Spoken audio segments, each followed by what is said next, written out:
Death Holler brought us Season 3, Slash or Pass.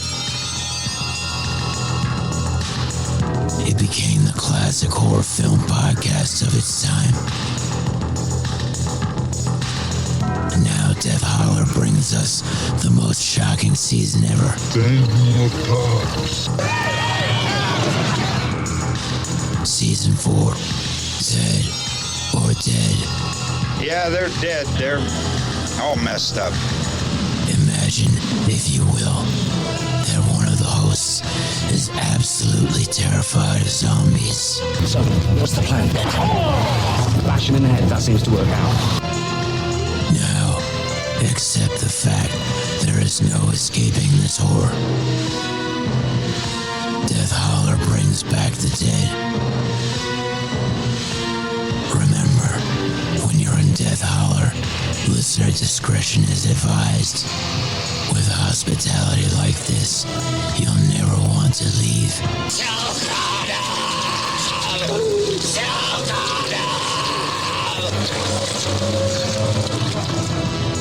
We hope you stay alive.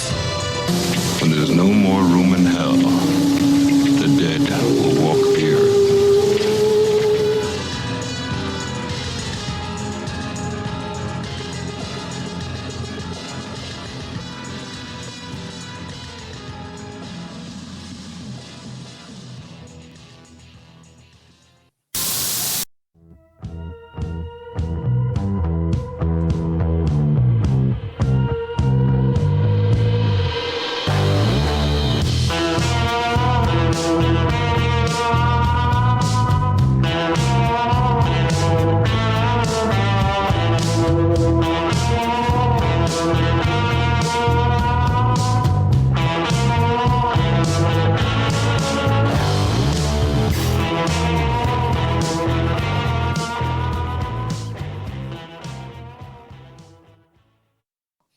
Hello, everyone, and welcome back to Death Holler. I'm your host and zombie killer of the week, the Reverend Dr. Death, and joining me, as always, is my co-host, La Urena. Did you realize you have red on you, Urena? Well, this is awkward. It's that time, you know. By the way, who put that song on the radio? Wait, what song? Yeah, well, there was a couple of songs there, but why did you have to remind Shaun that he was broken up with Liz? That's evil. That's that song. If you leave me now, I mean, hopefully it was on random. I was just flipping through the channels trying to find a song, you know.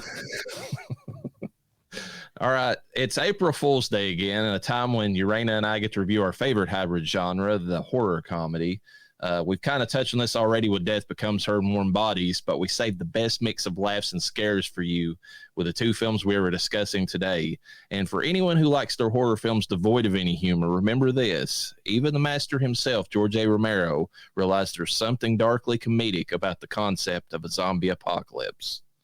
I mean, he was throwing pies in their faces in his second movie. So grab a pack of hog lumps, pass around the Twinkies, and join us as we discuss Shaun of the Dead and Zombieland. But first, if you're enjoying the podcast, we'd appreciate it if you would take the time to like, comment, and subscribe on whatever podcast platform you prefer. It helps us get more visibility on podcast listings and helps us grow. Also, consider following us on social media. You can find us on TikTok and Twitter under Death Holler Pod, and we can be found on Instagram and Facebook under Death Holler Podcast. We appreciate everyone who listens and hope you enjoy the show. Shaun of the Dead from 2004. Tagline: a romantic comedy with zombies. I mean, you know, you can't get any more blunt than that. It was actually, at the time, it was since nothing like that had been done, it was actually a pretty brave tagline to put on there because everybody's, I remember watching this in the theater with my wife and there was like nobody in the theater. And I think it was just like whenever people saw it, they're like, what the fuck is this? Like they're putting zombies in rom-coms now. It was their loss. They didn't get to watch one of the best movies ever. I guess that's a spoiler for how I feel about it, but yeah. I think you've said many times throughout the show in general how much you like this show and how much you couldn't wait till we reviewed it. So I think our regular listeners know. Well, the regulars do, but I mean, anybody listening for the first time, that's true, I'm just spoiling. I'm kicking it right to the end and giving my review on that a little bit. But anyways, directed by Edgar Wright, written by Simon Pegg and Edgar Wright, music by Dan Mudford and Pete Woodhead. Made for a budget of $6 million US. It only made 38.7 million, but still, I mean, for its meager budget, that's still a profit. Yeah, I would say that was pretty good. And it launched the careers of like all the major players in this movie. Nick Frost, Simon Pegg, Edgar Wright. They definitely went on to, bigger projects after this. They also got the notice of George A. Romero himself. So that should say something. Principal players is Simon Pegg playing Shaun, our broken-hearted slacker hero. Of course, he's in all the rest of the Cornetto trilogy, the Hot Fuzz and World's End. Him and Nick Frost made up their own movie called Paul, which was about like, the only thing I hate about Paul is the fact that Seth Rogen does the voice for the alien, and I can't stand his fucking voice. But it's got some good parts to it. They did a show on Netflix that was about like ghost hunters called Truth Seekers. It was a decent show. It lacked a little bit of their comedy, and I think if it'd done a little bit better, it would have caught on more, but I don't think we're getting any more seasons of it. I kind of liked what was there. They had some demonic stuff. They had some, ghost stuff going on, but it didn't really pan out, unfortunately. Too bad they didn't call it Ghost Facers. I know there would have been there would have been a little issue there, but that would have been funny. It's not a bad show. I mean, if anybody's like a fan of Simon Pegg and Nick Frost, I think it's worth seeking out. But the thing is, it's not. They're both in it, but they're not like buddies like they are in most of their movies. They're actually kind of antagonistic a little bit. Simon Pegg was also in Star Trek, the new series. He plays Scotty in that. We have Scott Pilgrim Takes Off, where the two of them are like security guards in the Netflix animated, spinoff series from the movie. It was kind of funny because me and my wife have watched every movie that these guys have done together. And as soon as I heard the voices, I'm like, you realize who that is, right? Yeah. Simon Pegg also has been in the Mission Impossible films for years now. He plays kind of the hacker role in that one. He was in Ice Age Continental Drift with Nick Frost. Oh, okay. Burke and Hare, which I believe is about the two guys that go around like robbing graves. That old story, which is interesting. He was in Ready Player One. He was kind of like the AI, guy who kind of like, tells the main character, gives him a hint about where he needs to go. If I remember right, I think that's the character he's playing, about how to get the keys or whatever. He was in a movie by David Schwimmer called Run, Fat Boy, Run. And I bring that up because about everybody in this cast was in that movie with him. Wow. Diary of the Dead, George Romero's movie. He did like a voiceover on that in one scene. Him and Nick Frost were both zombies in Land of the Dead. It's a blink and you missed it scene, but there's a scene in the movie when we cover it, I'll point it out to you, but like there's people taking pictures with zombies, and they're both the ones that are like shackled up that they're taking their pictures with. Oh my God, that's hella funny.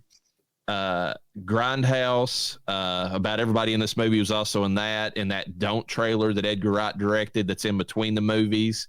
It's a very British trailer as far as like British horror, but they keep saying don't. It's kind of funny. It's like, if you thought about watching this movie, don't. It just keeps doing stuff like that. Oh my God. He was also in The Boys. He plays Huey's father in that one.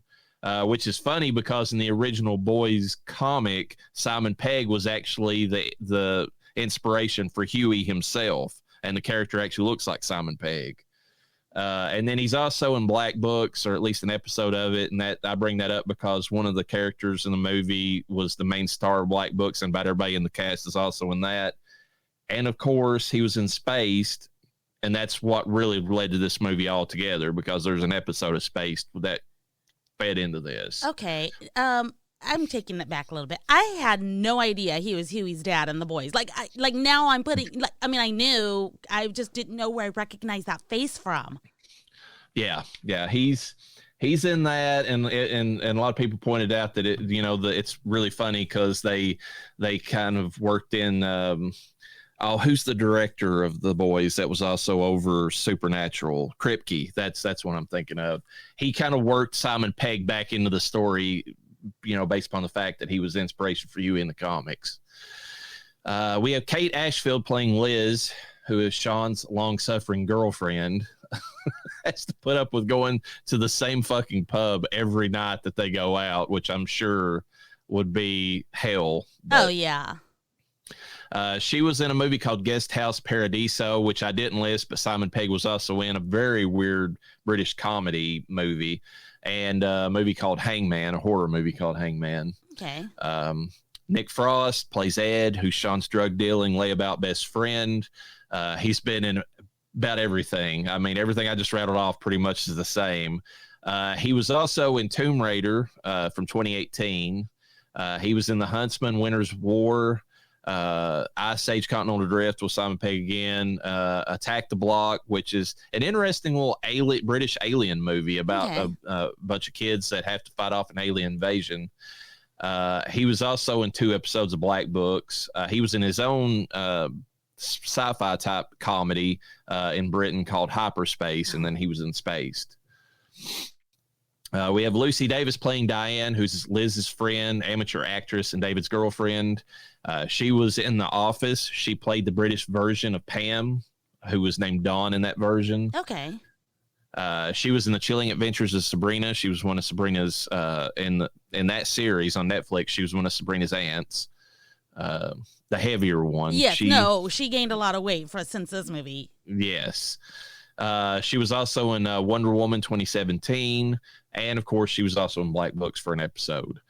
And the reason I keep bringing up Black Books is because Dylan Moran, who plays David, who is the twat, prick, hanger-on for Liz and Diane's boyfriend in the movie, was the main star of Black Books, which is kind of a funny.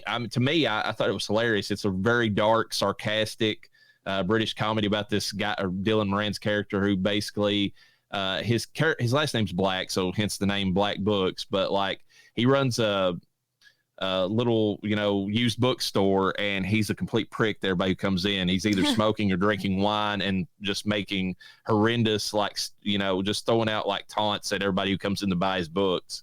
And the only thing that even keeps him or makes him semi-tolerable when you're watching the show is the fact that the other comedian opposite him is like this hippie, nice to everybody type guy who kind of offsets him. And it's kind of an interesting combination of the two. Oh my God. And he was also in Run Fat Boy Run. And then we have Peter Serafinet, I don't know how to say his last name. Anyways, who plays Pete, who was kept up to the fucking 4 a.m, unfortunately for him, on his last night alive. And he was in Guardians of the Galaxy, John Wick Chapter 2. He's in the new Netflix series, The Gentleman, for 1 episode. The Tick, he played the live action version on whichever, I think it was Netflix, whichever streamer had that. He was in the IT Crowd for 3 episodes, also in Run Fat Boy Run, also in World's End, and also in that Don't trailer from Grindhouse. Wow. And then Penelope Wilton plays Barbara. They're coming to get her. They are. And she's Shaun's mom in the movie. Made famous probably in more recent years for being in Downton Abbey. That show, I never got into it. I never saw the appeal, but a lot of people love the fuck out of it. So there you go. I thought for some reason it was Downtown Abbey. Well, every American did when they first saw it. And then whenever you got corrected enough, either on the internet or in person, it was like, okay, it's Downton Abbey. Ew. Downton. Oh my gosh. Shut up. You're not British. Bill Nighy or Nee or whatever his name, however you say his last name. I've heard it before. I don't know why I'm blanking on it. Anyways, plays Philip. He's not Shaun's dad. Nope. He's not. He was in Love Actually. He's been in a ton of shit. I'm just listing off some of the ones that I've seen, the most. Love Actually, Pirates of the Caribbean. I really loved his like Cthulhu-esque character in that. Davy Jones with the tentacles and all that. That was him. Yeah, that was his character. They took that out of the Disneyland ride, and everyone was so mad. That was like one of the best parts of Pirates. I'm sure it was because that ride, other than that initial drop, that ride's kind of just like, and the smell, that it has. But I can't smell the smell anymore. Ever since COVID took the bads away from me. Everyone's like, the smell of Pirates. Some people love it. It's nostalgic for them.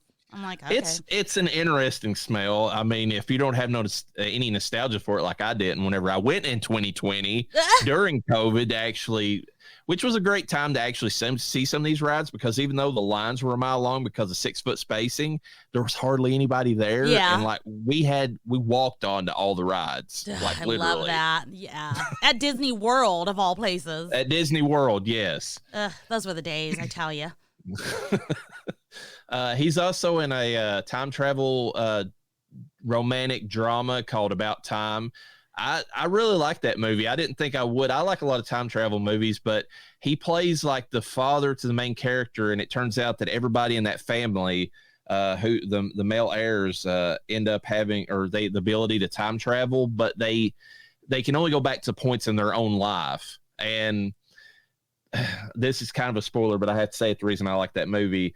So it turns out that Bill's character, the father, is dying of cancer, and the main character has made the perfect life for himself by going back. He keeps like fucking up with this one girl, but there's one time that he gets it right, and they have a kid together and all that, and he's got the life that he wanted. But then he finds out that his dad's dying with cancer, and if he goes back and changes anything, he loses everything that he got. So he decides that he's just going to use, and it's all, and like he can't keep going back. Like time kind of moves a little bit forward each time. Yeah. So he just keeps going back to spend time with his dad while he can before his dad finally passes. And it's really sad, but it's a really good how they did it. You know? He was also in Castlevania, did a voice in that. He's got a great voice. I mean, when you listen to him, he's just got one of those that stands out. He's also got a face for Castlevania. Well, if it wasn't an animated show, I would agree with you. He does. He was in Underworld, so he does have a face for Underworld. There we go. And he was, of course, like one of the police chiefs in Hot Fuzz, that start of it. I'm sure that after they worked together on this, they were like, you want to do another one together? He's like, sure. I like that movie. And then Jessica Hines plays Yvonne, Shaun's friend, and at least somebody made it. And she had a lot better plan for surviving the zombie apocalypse than Shaun did. Well, good luck. She's like, you're going to the pub. Yeah, but that bitch didn't even say anything. Like, hey, are you sure you guys don't want to roll with us? Because we just came from that direction, and there's a fucking horde.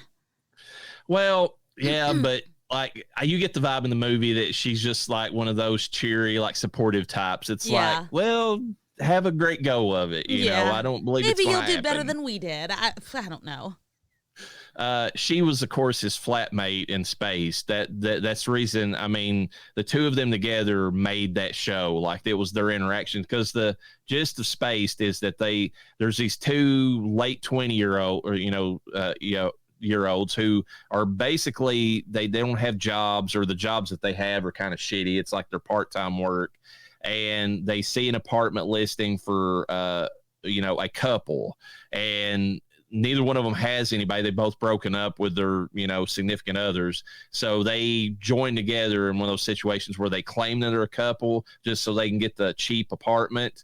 And they always have to lie to like the landlady that they're together through most of the series, even though, it's one of those type situations, more like Three's Company in a sense. It's like, no, he's gay. It's these two women living there. That's not a problem at all, Of course. And then it's just them trying not to get caught while they're trying to live their, life or whatever. It's a pretty good show for the most part. Synopsis. Shaun is a slacker in his late 20s with nothing to show for himself. His girlfriend Liz just dumped him because he refused to go out and live his life. His roommate Pete is pissed because he won't grow up. And the younger kids that he supervises at 4He Electric thinks he is a joke. The only people who seem to care are his mom and his best friend Ed. Shaun, after a night of drinking his cares away at the Winchester pub, decides it's time to take control of his life and make a change. Unfortunately, he decides to start living right when the rest of the world becomes flesh-eating zombies. Shaun has red on him. Liz thinks the relationship is looking grim, and Ed isn't holding. Stop asking, Noodles, for the love of God.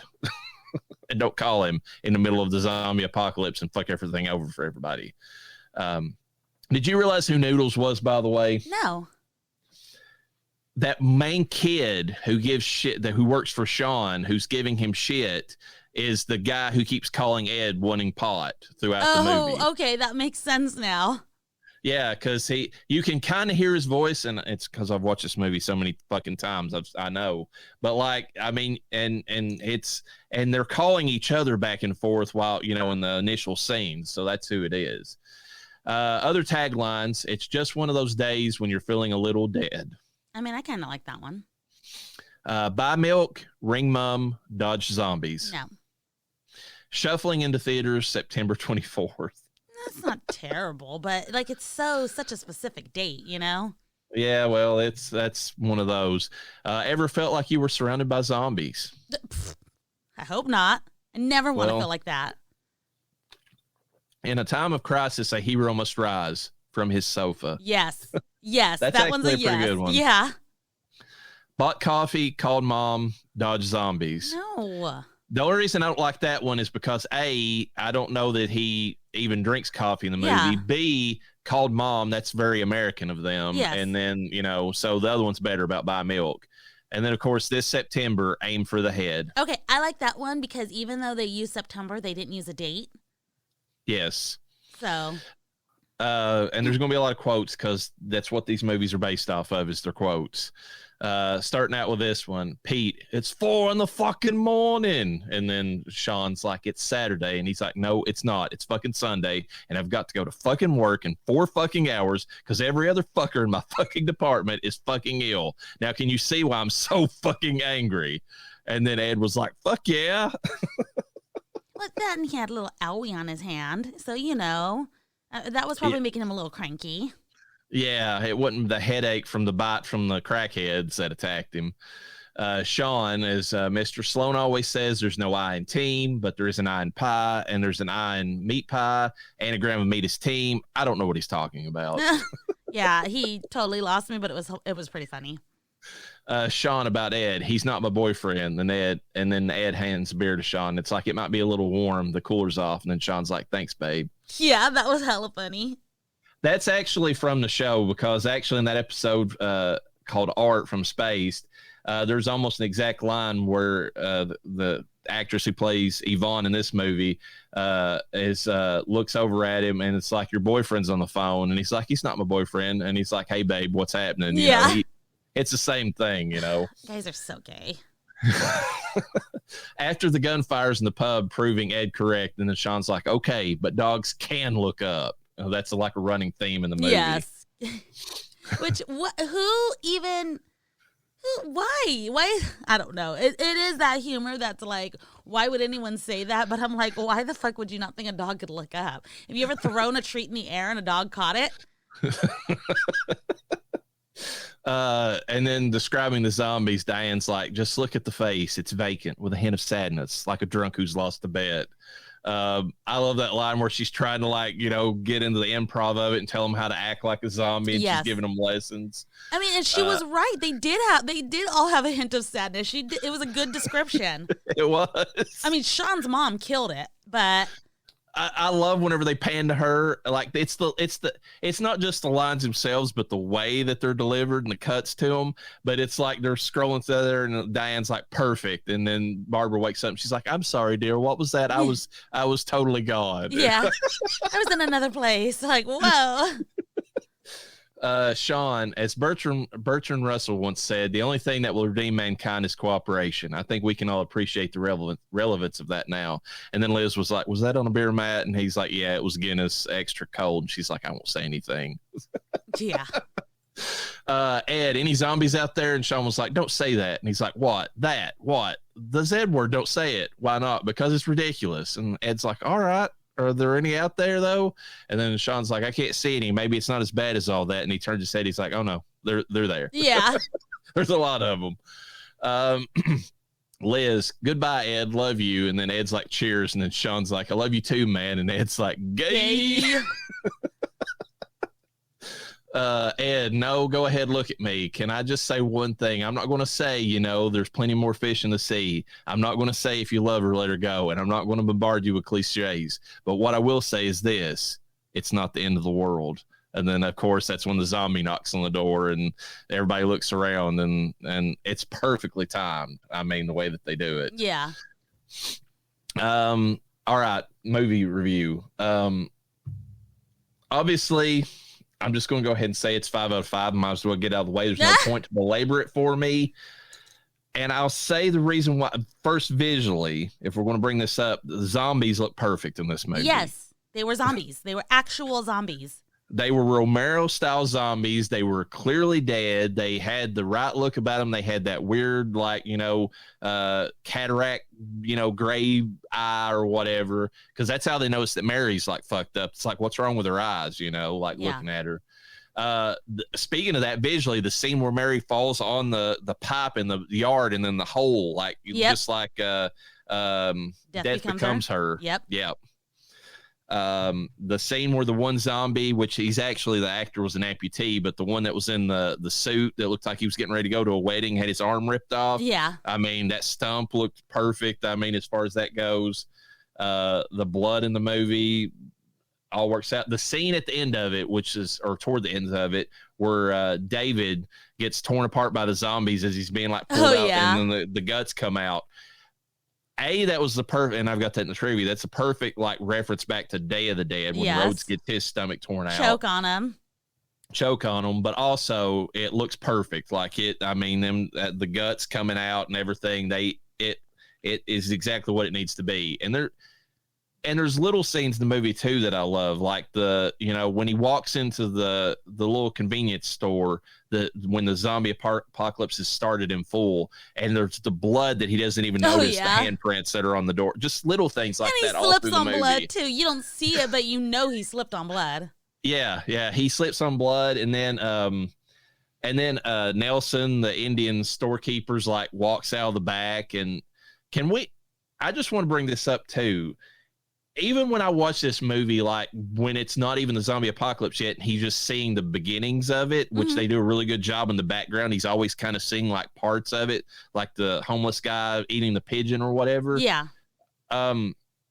That scene that when he first walks in the convenience store, even before things are, going bad, when he sees the guy in the outfit or whatever, the way that the lighting is and all that, and it's all, there's a little bit of a creep factor before it actually starts up. Yeah, it's a very dingy, old-looking convenience store, that's how most of them are, especially if they're in what you would describe as the hood. They just don't give a fuck. There's scenes all throughout that where he walks past, especially after that convenience store scene where he walks past and there's a dead body laying in one of the yards. There's the guy before it starts where he's running away from something outside the floral shop, and Sean just barely, he can't really see what the guy's running from.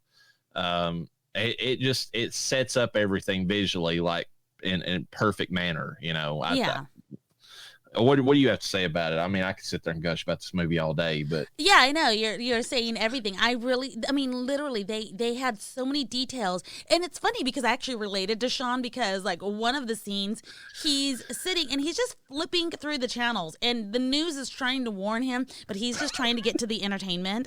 And I looked at my husband and I was like, "This is how I would miss the apocalypse," because I'd be like, where's the music channel? Where's, the fun? Where's the comedy sketches? Where, I'm looking for entertainment. I don't want to hear what's going on with the news. I don't give a fuck.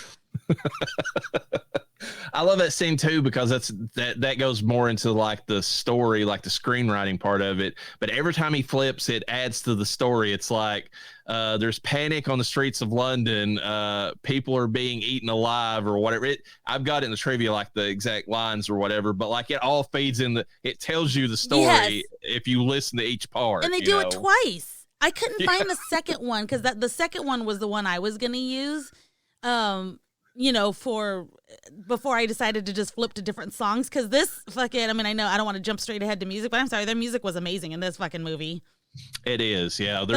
They chose each song like perfectly. Like even, I mean, my favorite part is when they're coming like just pissed out of their mind, as the British would say, just like drunk out of the Winchester, and they're sitting there singing White Lines or whatever, and then the zombie like they keep like playing into it, They're like, he's helping or he's our backup.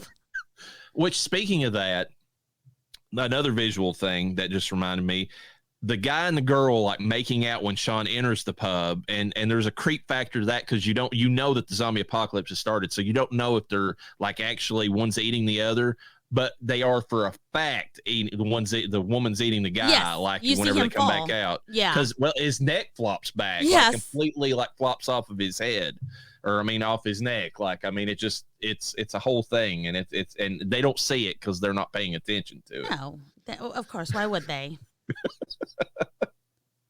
But yeah, I mean, I agree with that. I can't really argue that it's the little visual things of them, like, and like you talked about them, like not paying any attention because, well, Shaun's caught up in his own life, and most people would be. That's the reason the zombie apocalypse like starts in all these movies, anyways, is because people like are dealing with their own shit, and then whenever they start realizing there's more going on, it's kind of too late at that point. I mean, that goes right. That kind of segues right into story, because it's kind of same shit, different day, but it's not. It's done well. Speaking of same shit, different day, the montage at the beginning of it that shows how everybody are zombies before the zombie apocalypse, like the guys with the iPods that are all bobbing their heads like zombies as they're walking down the street. Mm-hmm. The retail worker Mary before she becomes a zombie, just mindlessly scanning stuff at the cash register, it all feeds into that. It really does too. I mean, like it's like, were we any worse off before? Now we're just eating each other, I mean, is it that bad? And they mention like 2 or 3 different things about how it could start, because there's, when he first goes in the convenience store, there's like something playing in the background on the radio that says that there's a satellite that's returned from space going back to Night of the Living Dead. Then whenever he's looking at the papers inside the convenience store, it says there's like a super flu that's broke out. And then they make a comment later on the TV that reports about it being a rage infected monkey was bullshit, basically. So I love how they give like props to all that other stuff. Yeah, it's one of those movies where the characters aren't paying attention, but you get to see what's happening around. And I think that's what makes it so good, because like there is a lot going on. I had a hard time with the beginning, and it was so necessary. I would not change this for anything in the world. But the beginning where they're all fucking talking over sirens. Does nobody notice that there's fucking sirens everywhere? Are they desensitized because they live in a neighborhood where sirens is common? Well, and the funny thing about that is like Shaun's like on the he's sitting there on one part where there's like there's a taxi cab or something that's like where somebody, and the ambulance is there trying to pull somebody out of the car, and he's about to see something related to the zombie apocalypse, and somebody mentions something to him that goes right back to what we was talking about, living your own life and being caught in your bullshit. Yeah. They mentioned something about like I don't even, it was something about the flowers or the apartment, and then it triggers, he's like, fuck, or not the apartment, but like the, restaurants. And it was like, he's like, fuck, I did not call the restaurant. Yeah. To book, and then that's when he goes home, and and they're all booked up. But I wonder if with everything going on and people being sick, like would he have even had a chance to get in there anyways, is my question. Like, I mean, and if he had, they might have been, attacked while they were there, because I mean, very populated place. Yeah. Crackheads. It might have been for their benefit that they didn't go out that night. Yeah, it worked out. Because they held up in the Winchester, and like a zombie did technically attack the outside of the door, but it was blocked in, so they couldn't get in there. Which is an interesting thing about this movie, because the zombies in this one don't break glass in this movie, like, or at least they kind of just scrape like passively at the window trying to get in. At least the big fat one does whenever he's standing literally outside looking in. That reminded me of the one in the farmhouse from Night of the Living Dead, the remake. The one that falls down the stairs. Or wait, does he fall down the stairs, or I don't remember. Yeah, he falls off the banister, and then he falls on top of Barbara, and then like, or he about falls on top of her. She rolls out of the way at the last second, and then she has to use the poker on him. Yeah, like can't read his poker face. But if we're talking about the story, like the screenwriting in this is like, I say it's damn near perfect, because everything they set up in like the intro pays off at the end. Yeah. Every person you see is a zombie later on, like even in the montage, like they all come back. There's Ed, and I've got it in the trivia, Ed lays out exactly how the movie's going to play out in that scene where Shaun's like brokenhearted, crying at the Winchester, and he tells him, he's like, here's what we're going to do tomorrow. We're going to have we're going to start out with Bloody Mary, hence Mary. You know. Yeah. He says we're going to have a bite at the King's Head, which is Philip getting his neck bitten, you know, because he's the king. And then it lines out all of the rest of the movie in that one scene. Like, and he's speaking in like code words that you know, that's perfect. They eventually come to light.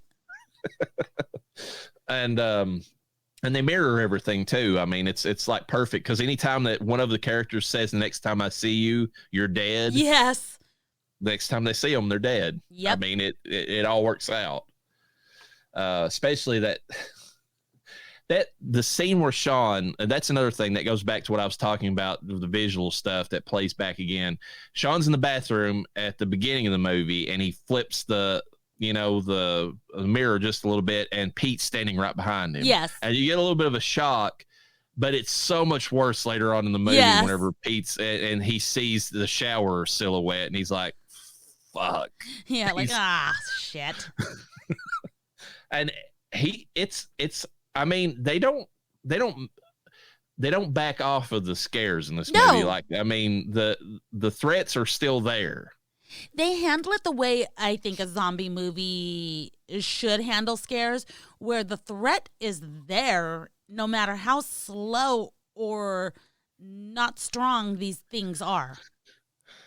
Yeah, I mean, they're always like, I mean, even especially when Shaun like leads the zombies away, and then he thinks that he's lost them, and he goes back and he flips on like the fuses or whatever, and then he sees that they're all right outside that was so of the door. I was dying when I saw that. He's like, I'm just going to turn off this light.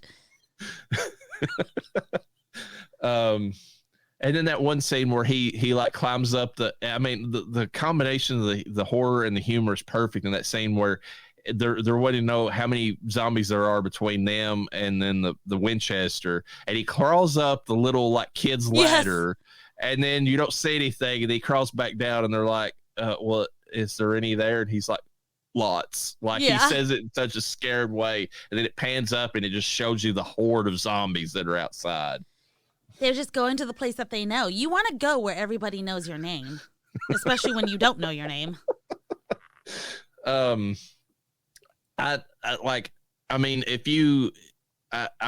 comedy is definitely there too. I mean, the interactions, the way that they, you know, play back and forth with each other, like the whole scene that's mirrored in the movie where it's like, he's like, Ed says, Shaun, I'm sorry. And he's like, oh, about what? And he's like, no, I'm sorry. And then he sniffs and he realizes that he's like past gas or whatever. That's like a running, it comes back later whenever like Shaun's all tore up and like Ed's sitting there holding like his bleeding neck, and, you know, and I mean, And shit goes bad in this movie. Like when people start going down, like, they don't, it's not like I would even say, like, comparing it to Zombieland that we're talking about, like, you don't really ever feel too scared for your main survivors in that movie because you kind of know that they're, meant to live.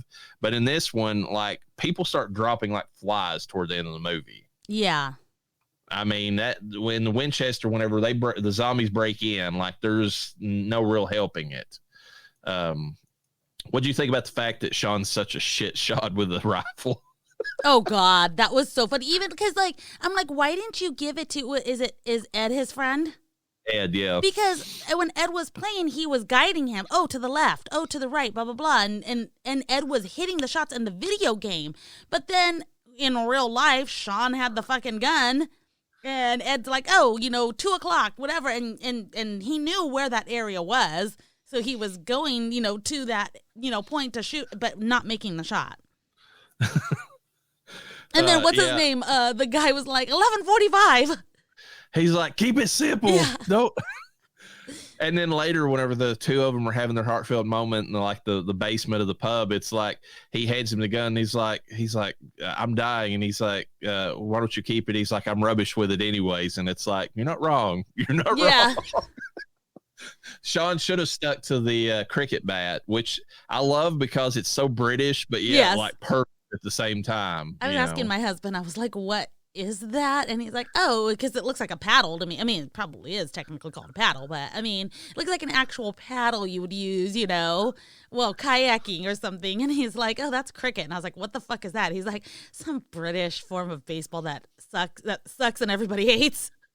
Yeah, they like throw it on the ground and you have to you swoop it up, I think, instead of like stand. Because our baseball was based upon cricket, but like we changed a lot, obviously. But, yeah. I think that they roll it on the ground with the intent that it has to bounce up or something, and then you sweep the cricket bat like downward to like knock it up instead of like with a bat and you just hit it straight on and knock it that way. Yeah, it works, I think a cricket bat would actually make a better zombie fighting weapon than our traditional American bat because it's got more heft to it and it would survive more hits, at least the non-steel versions, which even those, would take enough dents that they would probably go bad after a bit. Of just continuously using them. Yeah, the aluminum ones are eventually going to bend. Yeah. That's just their fault. I feel like a wooden one will last a little bit longer, but even then that's going to splinter. But at least when it splinters, you can use that as a stake. Yeah, you can stab them in the eye with it at that point. So, and it's going to take a lot more. Skulls are, I don't want to say they're softer, but you can do some damage with a wooden bat. Yeah, you could do a lot more damage that way. What did you think about, is there anything else you want to say about the story? Or do you want to talk about the acting now? Let's go into the acting. I think that for the principal players in this movie, there's not a bad, everybody played the part they were were told to play. I can't think of you can definitely tell. I know it's a real life thing, but you can definitely tell that Nick Frost and Simon Pegg are best friends in this movie. They have that chemistry together. Simon Pegg gets on well enough with the actress who plays Liz to be convincing that they're in a relationship. Yeah. I don't know how he ever convinced her to start dating him. That's the only thing that I can't really figure out, but they do mention that they met on vacation or the only vacation Greece he ever took. So maybe she saw what he could be at his best, and he just kind of regressed back to how he was. Oh my God. I know. He's like, we've been to Greece. And she's like, we met in Greece. I love Pete. He's not in this movie very much, but that actor's so good at you could tell that he likes Shaun, but he's just so fed up with him. He does such a good job of selling that. Yeah. Pete is the roommate, the flatmate, if you will. Yeah. Okay. Barbara plays basically a mindless zombie. Yes.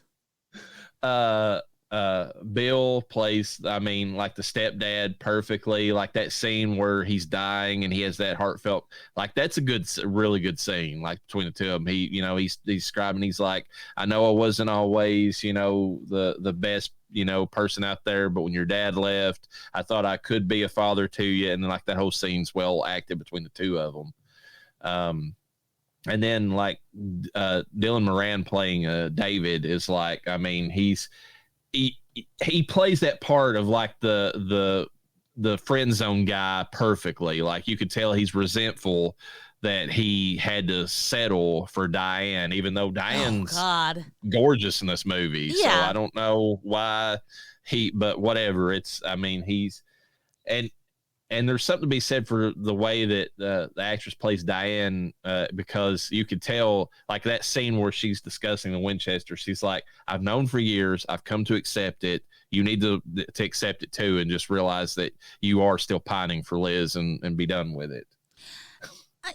Something, and I don't watch a lot of British comedy. I know my husband does, my son does, you probably do. But do women just in general have these high-pitched voices? Because they did in this movie, and it was annoying.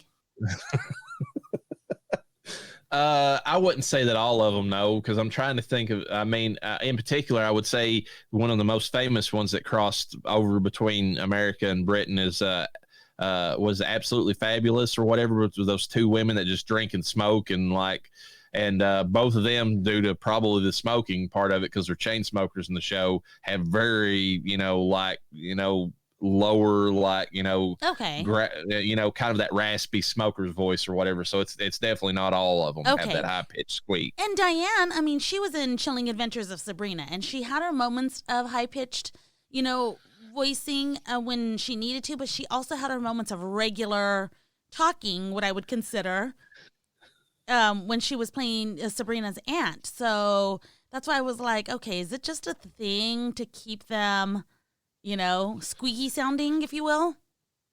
No, it just, I think it's her in particular that, because I don't even feel like there was a couple of moments with Liz where she was like trying to be like the cutesy, like bye type stuff or whatever. But whenever she was actually, having like a heart to heart with Shaun, especially at the beginning of it, which I love that little interaction. She's like, why do you have to always hang out with Ed? And then she turns around and like instantly, like Ed's beside of her playing the machine. Yeah. And she's like, I'm not saying I don't like you, Ed. Don't take it that way. And he's like, all right. And then like Shaun says, and says something about, David and Diane. And he looks over and he's like, I'm not saying I don't like you. And then like it introduces everybody there. Yeah. She's just got a regular, like, even voice there. She doesn't have that high pitched squeak or whatever. Yeah. They get real squeaky though. I get squeaky too, so I should probably shut up. But anyways, what would you say about the acting? I don't have a problem with any of it in the movie. Typical British acting. It's typical British, like funny comedy, almost sketch like, but it's not a sketch comedy. So, but it's not bad. In this one, it's actually good. This was enjoyable, where I've seen some British comedies and I'm like, Jesus, this is fucking annoying. This was funny. Have you ever seen the IT Crowd, the British one? No, I don't watch British comedies. Okay. I didn't know. It's got the guy who plays, was it Laszlo from, Laszlo. Matthew Berry or whatever. Yeah. He comes on the show later on, but some of the main characters in the show are pretty funny in that one too. But like, I could see that British comedy is very dry. A lot of times. There's a definite difference between the comedy in this movie, which I still love. I think it's, I still laugh at it because I like British comedy, versus Zombieland, which is very much American style comedy. Oh God, yeah. But at least you enjoyed this one, because I could see it. There's a lot of people that don't like British comedy that are Americans. They're just, it operates on subtleties in a lot of cases. And it's like, when you're used to like it just being like out there and like blatant, it's, it's kind of like, what was the point of that? Like, or they go the route of Monty Python where they go very like abstract and esoteric. God, yeah. And you're just like, My son okay, loves those. It's like these guys are slapping each other with real fish. Like, is this supposed to be funny? Like, what is the point of this? It's like, well, it is in an absurd way, but I get it. Comedy's just like horror. It's like there's people have their taste. Yes. For sure. I normally British comedy isn't my cup of tea, but I would say that I enjoyed this movie as much as the Brits enjoy their fucking beans on toast. You wouldn't say that you enjoyed as much as the Brits like their tea. Yeah, okay. I mean, yeah. They fucking love tea. We don't in America just because we threw a bunch into a harbor at one point in time and decided that coffee was better. Ooh, awkward. And like you said, the music in this movie, they picked a lot. Like there's musical, like the movie begins on a musical cue that I love because it's the music from Dawn of the Dead, like the original Dawn of the Dead. It ends with that music too. Yeah, it ends with a gonk, like yes. the dun dun dun dun dun. It has that music in there. I was dying when I heard that, which is so funny. When you sent me songs that you wanted for our intro, and I was like, I can't do that. This is April Fool's. You're gonna get what I put out because I like to throw you off as best as I can. Obviously, I'm not throwing you off that far. The music was so good. I was like, fuck, I can't even pick a song at this point. Like, why not just pick them all? If I'm going to get a copyright strike, if we are going to get a copyright strike, might as well go down with a fucking bang. Well, you might actually, with that static introduced, it might actually get past some of that. Because, yeah. I mean, you altered it enough to where it's not strictly the music, but still they can file a claim on and it, the clips are super short. We'll see. YouTube is allowing a lot. Obviously, TikTok made some big changes in the music industry on how music gets to get used. So we get copyright strikes, but we get told, oh, well, it's not affecting your channel. You just can't make money. And it's like, well, joke's on you, bitches. We don't make money already. So we're going to take the money you make off this. It's like, well, good luck because you're not getting anything off of it. You can't monetize this video. Like, oh, no. What are we to do? But the Ghost Town, especially, the way that they use Ghost Town in this reminds me of how Deo is used in Beetlejuice. Because they slow it down and it and then it cuts to a black screen before it moves into the main, or moves into that one, theme song or whatever that the movie starts with. Yeah. Oops. I should probably turn towards the camera. Electro is used pretty well in the scene where they're sitting there rapping at 4 a.m. before Pete kicks them out. And I'm trying to think of some of the other music. Of course, the Queen music that's in it is good. Oh God, the fighting scenes where they're played "You're Making Me Live." You're Making Me Live is at the end of it whenever Shaun and Ed are together in the shed or whatever. Not that one. That's You're My Best Friend. It's Having a Good Time. Okay, yeah. And then the one that goes back to the writing but there's a scene where Pete looks at Ed and he's like, why don't you go live in the shed like the animal you are? And at the end of the movie, he's in the shed. He's a chained up animal. You know what? So a couple of questions, and they're not related to each other, what's so funny. They're just related to the movie, so we'll leave it at that. But how did they afford the music they used with the $6 million budget? That's fucking wild. Did they have a friend? They must have had somebody they knew that could work stuff out for them because, I mean, they got a lot of big, and British music might not be as hard to get the rights to, but the Queen stuff for sure. Yeah, that was the weird part. And then, okay, so the next question, again, like I said, not related to to the previous question, but at the end of the movie, so they're living in his roommate's house. I'm assuming it was his roommate's. His roommate's dead, so it is what it is. But is everything kind of just a free-for-all at this point? Because they're obviously not working. He's got the whole day to fucking do nothing because they plan she's like, we'll go to the pub, we'll go get some food, and then we'll come back and watch TV, unless it's just a day off. I always kind of took it as a day off, but like after what they just went through, I mean, there's going to be a transition period there. Yeah. Because I mean, most of the staffs of all the businesses are going to be gone. Like, I mean, zombies and dead, so, I mean, they don't address it because that, the logistics of returning after a zombie apocalypse. I mean, I don't know. There's a movie out there to be made about that. Actually, I mean, they talked about it a little bit in 28 Weeks Later, but not really. You were still focused on like Britain, a little section of it. Yeah. But like if most of the people were gone, like a lot of businesses would not function. Like just imagine even the shipping situation. If a lot of your truckers were zombies or dead, even if you eradicated the zombies and you went back, I mean, a lot of shipments are not getting made. A lot of manufacturing's not getting made. Like there's all the businesses at the end of all that. I'm thinking of mine in particular, like pharmacy.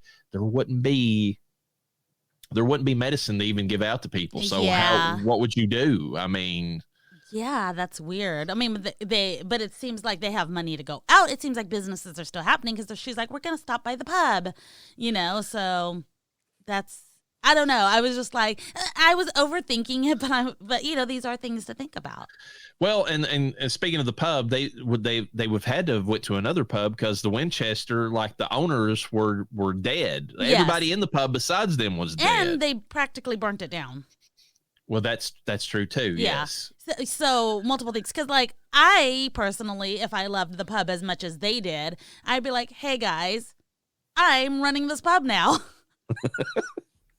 Maybe that's the job that Shaun got, was like he just decided to go back and like rebuild the Winchester. I don't know how you would do that with a lack of supplies, but eventually, you can come up with, I don't know, figure. Eventually, something's gonna happen. Does insurance cover zombie apocalyptia? Like, if the insurance companies are still around, yeah, that is true.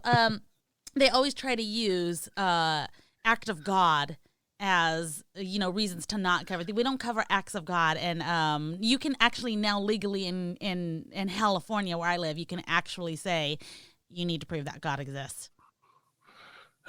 So they have to they cannot use the term act of God anymore. I always thought that was a bullshit thing that they could do anyways. It's like, okay, so you cover a tornado, yes. You cover a hurricane if you have the right coverage. You don't cover a hailstorm, no act of God. It's like, what? Aren't those other things?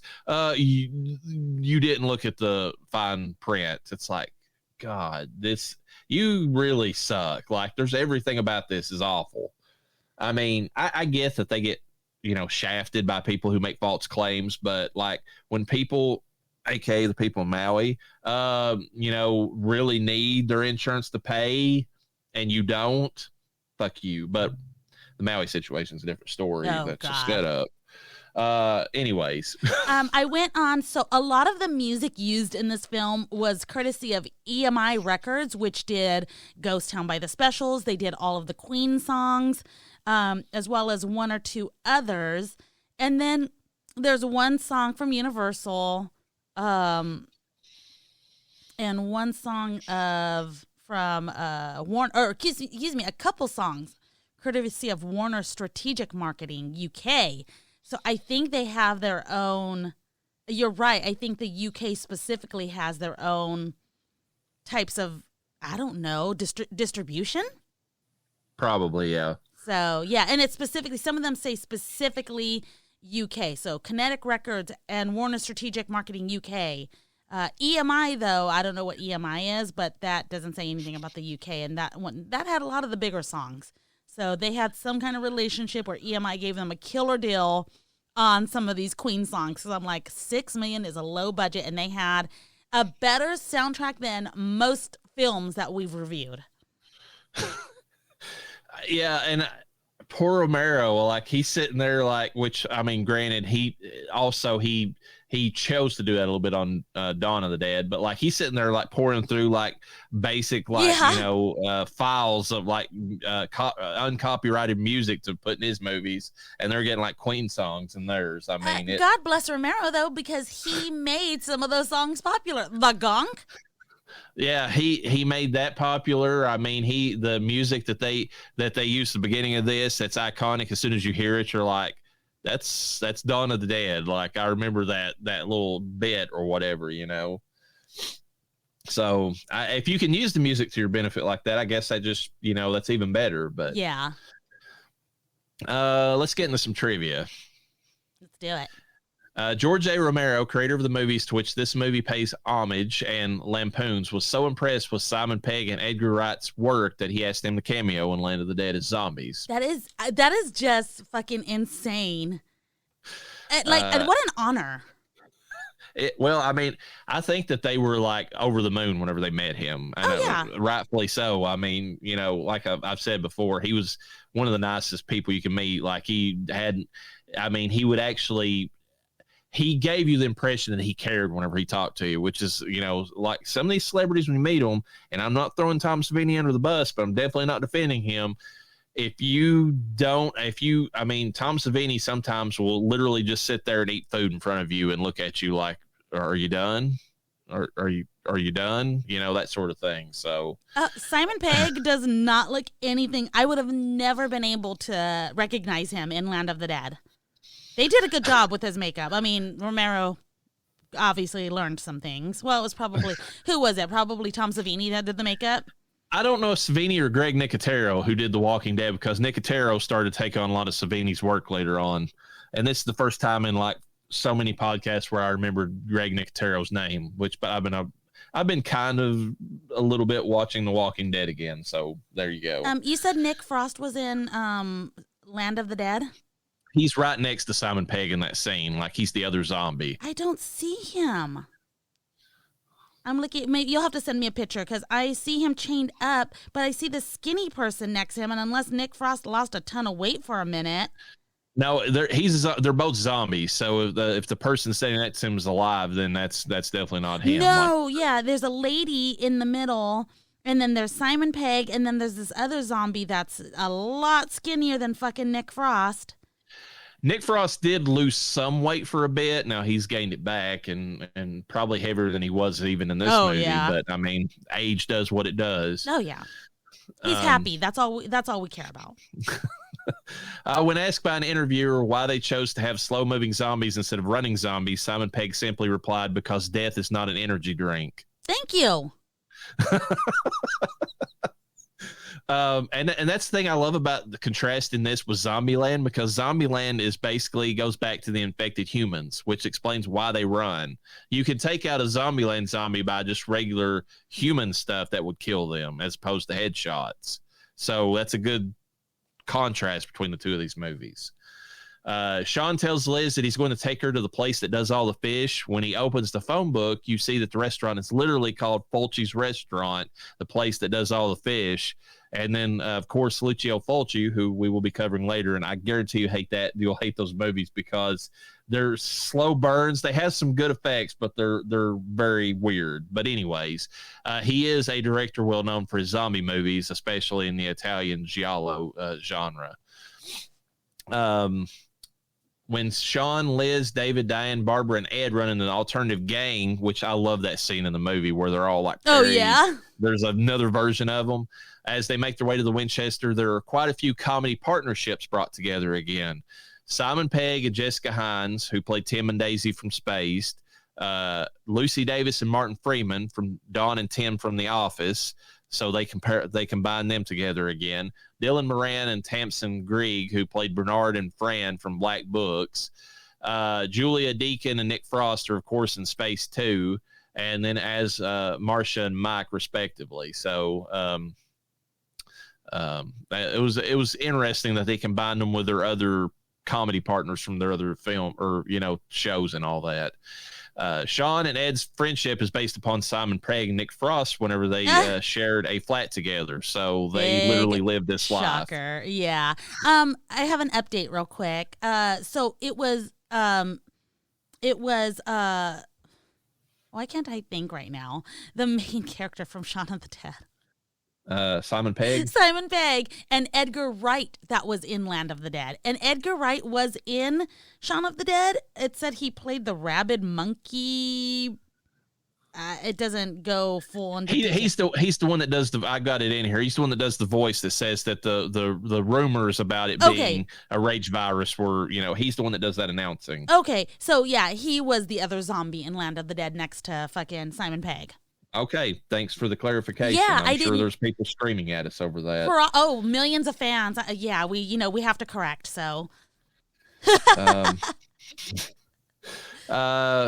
Anyways, let's see here. Night of the Living Dead director George Romero was given a private screening of this movie near his house in Florida. During the scene in which Ed yells into the phone, "We're coming to get you, Barbara," Romero was oblivious to the fact that it was from his movie, and only later found out after a phone conversation with Edgar Wright.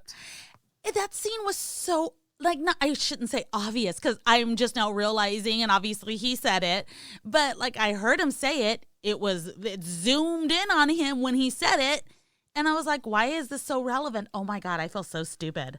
But hey, George Romero missed it, so... Many of the zombie extras are fans of Spaced, which also starred Simon Pegg, Nick Frost, and was also directed by Edgar Wright. They were recruited through the Spaced Out fan website. That's kind of cool. I wonder if they did it for free or Now, I've got that in there. They were paid a British pound each to be in it because Romero paid people $1 and a T-shirt. So they knew that, so they paid everybody £1 in honor of what Romero did. That is so funny. I mean, but there's diehard fans that are like, absolutely, I'll be in your fucking movie just to say that they've been in a movie. And of course, it's the ones that are in the background, the ones that were actually face zombies, like Mary. They actually got paid regular rates because, they were in it in a significant portion. Oh, yeah. When Shaun is heading to the shop for the first time, a worker on the street is listening to the radio, and that's the scene where you hear about the unexpected re-entry in the atmosphere of a space probe. This is a direct reference to Night of the Living Dead, which radiation was the assumed cause of the dead returning to life. All the newsreaders and television presenters are real people portraying themselves. Oh, that's kind of cool. When Shaun's girlfriend, Liz, objects to going out to the Winchester, he suggests a few other pubs, one of which is the Shepherd's, which was actually the local pub that Simon Pegg went to all the time in Highgate, which was closed and reopened as a themed bar, and it's the one that they based the actual Winchester on to begin with. I like the Winchester. Yeah, it looked like a cool place to hang out. Hell yeah. I mean, John and Bernie run the Winchester. Those are the real names of the landlord and landlady who used to run the Shepherds. John used to make toasted sandwiches for regulars, hence the reference to the Breville out back where they would make sandwiches. Peggy and Nick Frost were regular attendees at the Shepherds Thursday night quiz, hence the line, "We do the quiz when Shaun is knocking on the Winchester's door." Oh, yeah. So kind of cool that they worked in their own little, local pub and that sort of thing. Yeah. When Shaun is exiting the corner shop, which is tuned to a radio station playing songs from Indian movies, the song stops and a newscaster begins speaking in Hindi. The context of the news, when translated to English, is "People are waking up from their graves." Wow. That's creepy, but it's a cool little effect. When Edgar Wright and Simon Pegg began pitching this movie, Film 4 Production showed interest in it, but then they significantly cut back its budget, leaving the movie without a production company for a while. Because Wright was still hoping to get the movie made, he held off on making or taking any other directing jobs while searching for new financing for this movie and ending up having to borrow money from all of his friends, including Simon Pegg. He said, "For me to take on a television job meant that I was pushing the film back. So I was going rapidly broke. I was majorly in the red." According to Wright, Simon Pegg still hasn't allowed him to pay back the money he owes him from those times. That's awesome. Well, because so he lent him money. Did he get paid as an actor from that money he lent him? Or did he do it as a favor? Or did he make money from the film? I'm sure he made money in the film because not only was he a writer, but I'm sure they had a back end deal or whatever if it made money, and that's the thing too. This movie has probably went on to make a ton of money from the DVD, Blu-ray, 4K sales, whatever. And I mean that stuff, even if it didn't blow the box office up, that all has came. I'm sure that they've gotten money back off just those sales alone. Yeah. Which is how movies used to actually, if they didn't do great at the box office used to be able to make their money back, but then people started streaming, and then so now they're fucked when it comes to that. Yeah, which my hubby and I need to invest in a DVD player. I mean, at the very least, I mean, it's just worth it to have. I mean, just to throw something on whenever it's like, because I mean, it's like I told you, I was watching. There's a Walking Dead like 24-hour channel that they've added for free to a lot of these like Pluto and like, stuff like that, and it literally plays in 24 hours. You can't stop it, so if you miss something, and then I was like, well, I'll go to because I got to the end of it and it was already like. Or I was like the last 3 episodes to see how the show ended. And I was dead tired. It was like 12 o'clock. And I was like, I got to go to bed. And it literally started back over the next morning. So I could not go back and watch those 3 episodes that was remaining. And I was like, well, I'm just going to go on AMC and watch these. They have sold the rights to fucking Netflix for The Walking Dead. And you can only watch the spinoffs right now, which is fine. I mean, but. So I started looking because I know they released a Walking Dead Blu-ray set, which is massive. Yeah. And it's like it's awful at like Walmart. It's like $140 or something. Okay. And I got to look at it on eBay and I found one for like $85. And I was like, all right, absolutely I'm buying worth that. It. Yeah. I mean, even then, the 140, like you get it because it's like seasons what? You said it's the complete, or it said the complete set. It's 11 seasons of the show. Motherfucker. And there are 11 seasons? Yes. Okay. Wow. Okay. Color me impressed. So I was like, this is worth it just because if AMC, I mean, that is their prime show. If they're willing to lease that out to get some extra money and it's just going to keep bouncing amongst streaming services, fuck all that noise. I'm just going to own it and I can watch it anytime I want. I find it wild that you can buy a digital copy of a movie, excuse me, and then it can disappear. Like you could physically buy something like on Google. Well, I don't think it's happened on Google movies, but like you can buy it on Amazon or whatever, and if they don't have it anymore, you don't have it anymore. and remove it at any time at their convenience that they like. I mean, because there's a lot of people found that out the hard way, which is one of the reasons why I've so invested in physical copies of things. Is that like PlayStation recently, Sony, if you bought a bunch of stuff on the PlayStation, like digital versions of movies, they just removed all of them, I think, recently, or at least the biggest majority of them. And so you're not getting a refund on them. And I think that's horse shit. Like, I mean, they're basically you don't own digital. Now, this Walking Dead set does come with a digital version that like links to Vudu, which is now Fandango Movies at Home or whatever it's called. Now. Okay. And so I can watch it online if I ever want to without having to go find the disc or whatever. But I'm not counting on that. I'm not counting because Vudu has changed hands now to Fandango. How long is it going to be before Fandango goes out of business and like, you lose all that stuff? And that's weird because Vudu used to be Walmart. Exactly. Interesting. Okay. And yeah, I mean, I think that's one of the services that had lost a movie and my stepdad was so upset. But he's also a collector of DVDs, specifically like collector edition DVDs, much like yourself. Once you get into it, I mean, especially if it's a movie you like I have upgraded Shaun of the Dead to the 4K, but I refused. Like it just came in like a basic bitch packaging, and I had the original movie on Blu-ray from back whenever Universal was doing like these little comic like steel books or whatever. It looks like a little spread from a comic book page. Yeah. And I just moved all the disc over into that one that I originally had because I love how it looks or whatever. Yeah. It's just, I mean, if I'm going to keep it on the shelf, it might as well, I mean, the packaging might as well be good too that goes along with it if it's a movie I like anyways. Yeah. Let's see. Because of the timing and the similarity of names, distributors were forced to hold this movie back until 2 weeks after Dawn of the Dead 2004 was released in the UK. That is so fun. Okay, was that an accident? I don't know. I mean, clearly the fact that they, Shaun of the Dead, it's perfect for like, linking it to the Romero movies. It's funny, and I would actually even say you could just basically say it's in Romero's universe. I mean, just the British side of things. But I think it's funny that Dawn of the Dead came out, the remake, around the same exact time, and they were like, these movies have similar names. That's going to confuse people, so let's move these. Absolutely. Oh my God, that's so funny. It's just like Like, do you, at some point during filming, oh shit, guys, like we're making this parody, but they're actually doing a Dawn of the Dead again, a remake. Like, at some point they have to know, like, oh shit, Something I found funny, the zombies in Zombieland look a lot like the zombies in the Dawn of the Dead remake, like a lot like them. They got the blood, like the way that their faces are made up. There's a lot of similarities there. You said in Zombieland? In Zombieland, yeah. You know what?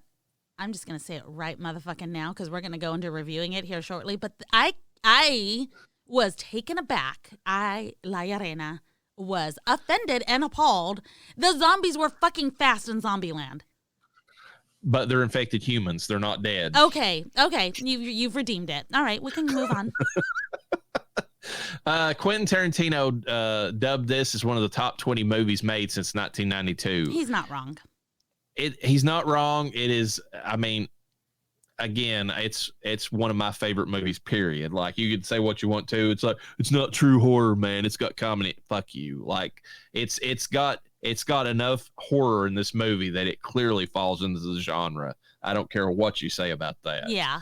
And it's well written, well acted. We've already discussed all that. So, and it's pretty big praise for Tarantino because he's very picky about which movies he does have some favorite movies that are grindhouse movies that people are like, so you like a movie about a woman who, like, it's called Thriller. She gets raped, as it were, really badly, and goes about in slow motion, like killing, everybody afterward. That's what he based Kill Bill off of, actually. But anyways, he likes those kind of movies, but he is actually a connoisseur of good movies too. So you've been discussing, this is so off topic, but it's talking about Tarantino. You've been discussing for years his obsession with feet, and I'm so oblivious. Obviously, I had not realized for the longest time until you brought it to light. But there is this ad. I want to say it's Shinesty. They sell underwear. I'm not sure if it's Shinesty or another company similar, but they sell themed socks, and their ad it basically says Tarantino hates this ad, and it's because the women's feet are covered in socks. Yeah. It's so blatant when you start seeing it in every single movie. It's really noticeable when you go back to From Dusk Till Dawn and you see him literally licking like wine or beer or whatever it is off of Salma Hayek's feet. I mean, he wrote that clearly for himself. But anyways, Nick Frost allegedly kept his genitals shaved throughout the production to create a genuine need to scratch his crotch for the part of Ed. That's fucking gross. I guess it's not because he's, he's manscaping, if you will, but like, ew. Guys, I feel like guys scratch their balls regardless. I could be wrong, but I am married to a man. I mean, you got to adjust stuff every once in a while, yeah. But I mean, kudos to him for the method acting, if it's what he actually did. It's all alleged, but that's what was said. Almost all the bit part characters can be later seen in the movie, as I've described, as zombies. So they bring them all back. The day of the zombie invasion, when Shaun walks to the corner shop and doesn't notice the zombies in the streets and corpses all over, the scene was shot in one long unbroken take. That is ridiculous whenever you consider what it takes to do that. I mean, they literally just followed him with a camera and had everything set up perfectly so they didn't have to break. And one long unbroken take. Yeah, okay. I mean, and so this is how I imagined it was shot. Because it felt like a camera was following him. Yes. So, yeah. But there's a lot of movies where they make you think that, but they've got really quick cuts that tricks you into thinking that. Yeah, and I understand that. So I like the fact that this was filmed the way that it was filmed. It worked out so good. It sets up visually all you need to know about what's happening. Exactly. In that quick scene, which is, again, movies are they're a visual medium. If you want to do well at them, it's show, don't tell. Like, don't have a bunch of exposition, explaining a bunch of stuff. It works in Zombieland because of the comedy that Columbus does in the background, but it's better if you can just visually show things and like let the audience get the inference of what's going on. Does Simon Pegg look like a fucking adult Charlie Brown to you? At times, he really does. I could not get over it. This whole film, I was like, he looks like a fucking adult Charlie Brown, and he looks worried like Charlie Brown too. He's got the bags under his eyes. Yeah, he looks like he's been not sleeping very well, staying up too late, drinking, all that stuff. Yeah. When Shaun and the group are running out of Liz's flat, they are all carrying weapons of some kind, but only Shaun actually hits any of the zombies. And the reason for that was because only the cricket bat was actually was a padded fake. All the rest of them were real items, and they would have actually hurt the extras if they would have used them. That's hella funny. At this part, as this is the first part of the unofficial Three Flavors Cornetto trilogy, the red wrapper, the strawberry flavor, makes its appearance in this movie. According to Edgar Wright, red represents the blood in the zombies, which is the main motif. For Wright's other movies, Hot Fuzz, it was blue and vanilla, representing the police, while in the final part, World's End, it was green and peppermint with chip, representing science fiction and extraterrestrial elements. And they do eat like the ice cream plays in all three movies. That's why they call it that. Oh, okay. According to Edgar Wright, cornettos appear in this movie because he once ate a cornetto to get over a hangover and thought it would be funny if Ed did the same after a night of drinking. Wait, what? Say that again? Edgar Wright once ate one of those ice creams to get over a hangover and thought it'd be funny if Ed did the same thing. So that's why they're in all the movies. Okay, that makes sense. Funny thing about that, too, is that Mondo released an album of the music from the movie, and it's amazing. Like the artwork on it's beautiful. Like the album's like it's the colors of the cornetto, like actual ice cream. It's like red and white for the strawberry, but they had like a little thing that they inserted in there to give it a fake strawberry smell. So when you open it up, it smells like like fake strawberry ice cream or something. Okay. Ew. The garden scenes were originally a lot longer, featuring a hanged man zombie and a woman being eaten by her own dog. Ew. The dog was intended to be played by the dog that was on Spaced, whose name was Colin. Oh, Colin's a certified good boy. And he never got made it in the movie, unfortunately. When the group are in the Winchester and Shaun has returned from distracting the zombies, David questions his motives as to why they are in the pub. He refers to Ed as Shaun's boyfriend. Ed hands him a beer and replies, "Thanks, babe." This is a common conversation, as I've said, between the two and Spaced. They make that reference several times. It's funny because Nick Frost's character in Spaced is the complete opposite of Ed. He's like this guy who's really into he wants to be a volunteer for the military, the British military in that show, but he's like he's got really poor eyesight. He wears glasses, so they won't let him in. He's like a reservist at best, and he's like super obsessed with being like a military guy. So he's always like quoting it's like 1,800 hours, and like he's doing like mock like runs for for the military. He's changing his weapons out and cleaning them. So it's kind of funny to see somebody who's so uptight in one show and how Ed is in this. It's a completely different character. Although sporadically hinted at, the cause of the zombie invasion is never properly explained. When people are about to, they get interrupted every time in this movie. And they don't really get to, other than fucking Ed, he's the one who got to say zombie. I feel like he's the only one who got to say zombie. I could have missed. He is the only one because they made a point of saying, and I think it's in the trivia too, why they do that.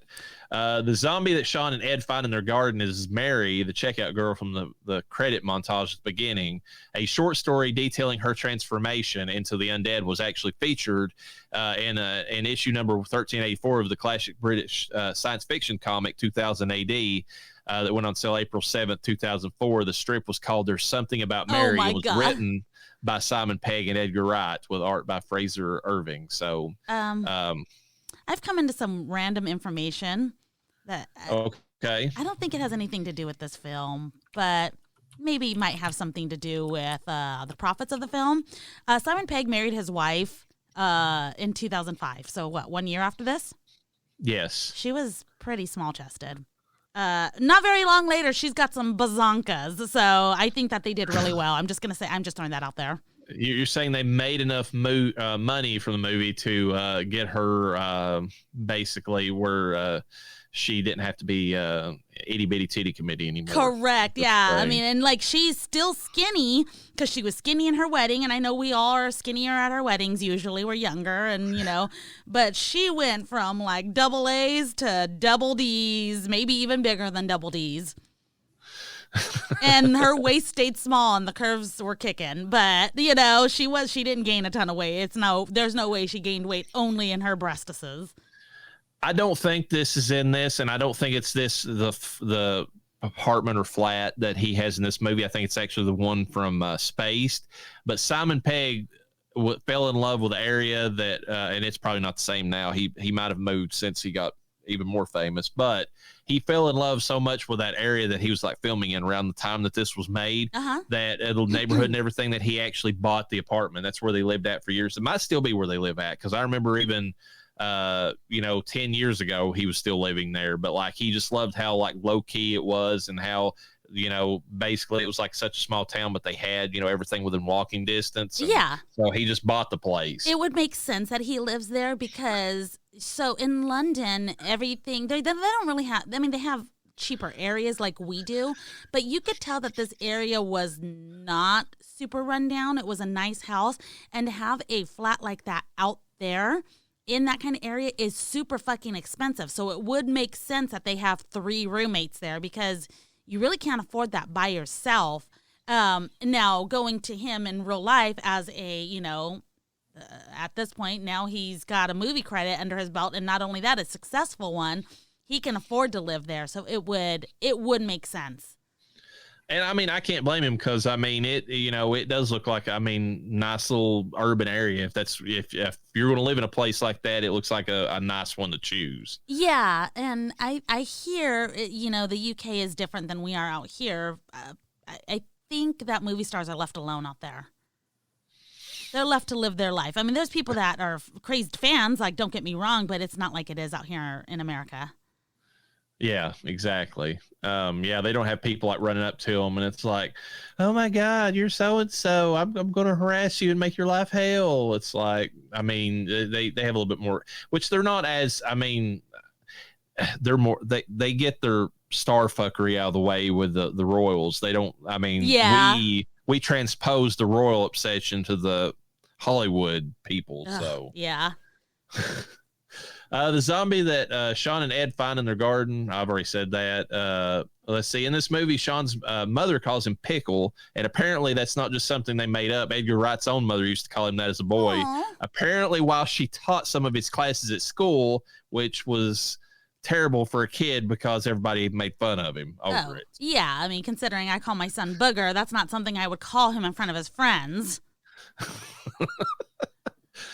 Shaun berates Ed for calling the creatures zombies. This alludes to the curious fact that many of the most iconic zombie movies never used the word zombie at all.